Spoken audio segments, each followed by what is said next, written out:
This is your WW3 news. Still of a Monday morning. A hazy morning. Sun's coming out. Thank God for that. The consequences, globally speaking, commercially speaking, this Middle Eastern war, which is going probably full scale, God knows when and how,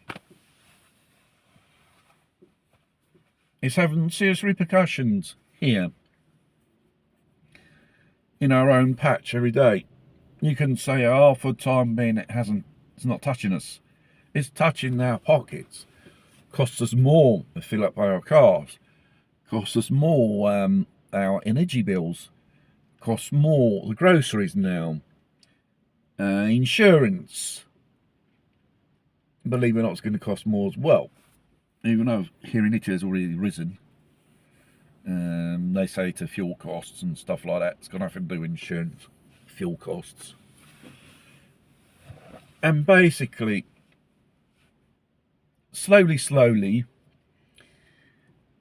in the Middle East, those oil producing countries like Iraq, their production of crude oil has collapsed to 70% already. And 90% of their income they get from that, from revenues from that, believe it or not. And obviously, on both sides, they are attacking the infrastructure. Only, I think the other day, a freshwater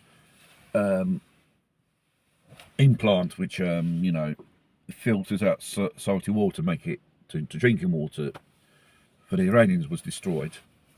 And so on. And they continue oil refining infrastructures or ports or whatever. Now we've got the blockade of the Iranians and the Hormuz Suez. And I've got reason to believe one of the oil tankers got hit by a drone. I don't know whether it was probably it was one of the Western tankers anyway, got hit. And obviously the insurers, it's costing more for the people who transport these, crude oil, because it's really worth risking my ship for this at the end of the day. When a captain is a captain, he's the one who decides whether to go or not. And the consequences, I think only Norway, Oslo, I mentioned in the other video, there was an explosion in front of an embassy down there. American embassy. All these sleeping cells begin to wake up.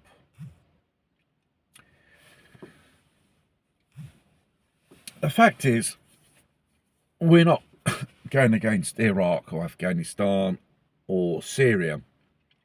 We're talking about Iran.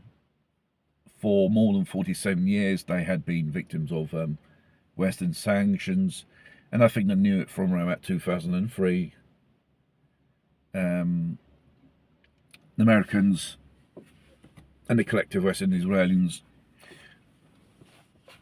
had decided to attack them in the first place. So they had all the time in the world to prepare their defence.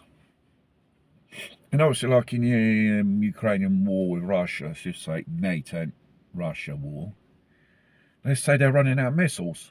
Well, that's typical Walker 4 propaganda. Strangely, shooting a quantity of drones and ballistic missiles every day in 360-degree directions. So to say they're running out of missiles is a bit, a bit of a lie.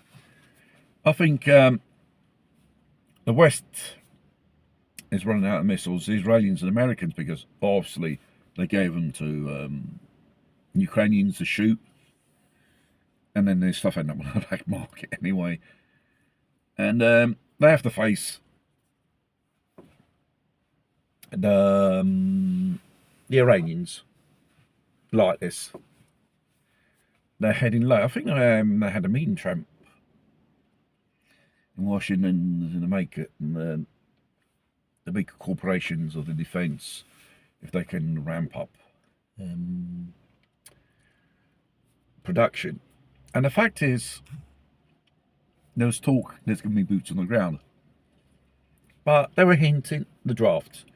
Yes, this could be another Vietnam for America. Let's face it, a few years ago, when under the Biden administration, they were kicked out of Afghanistan by the Taliban.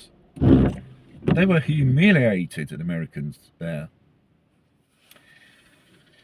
And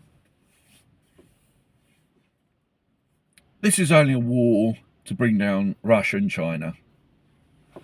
And obviously, they came out of the blue. The Russians said, we're going to give them intel on what targets they pick.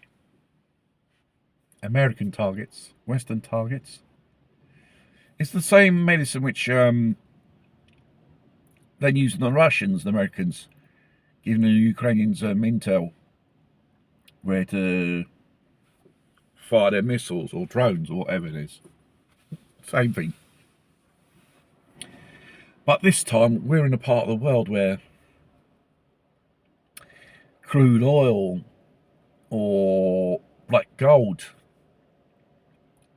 is a commodity, an essential commodity, I should say. Without it, our society will just grind to a halt.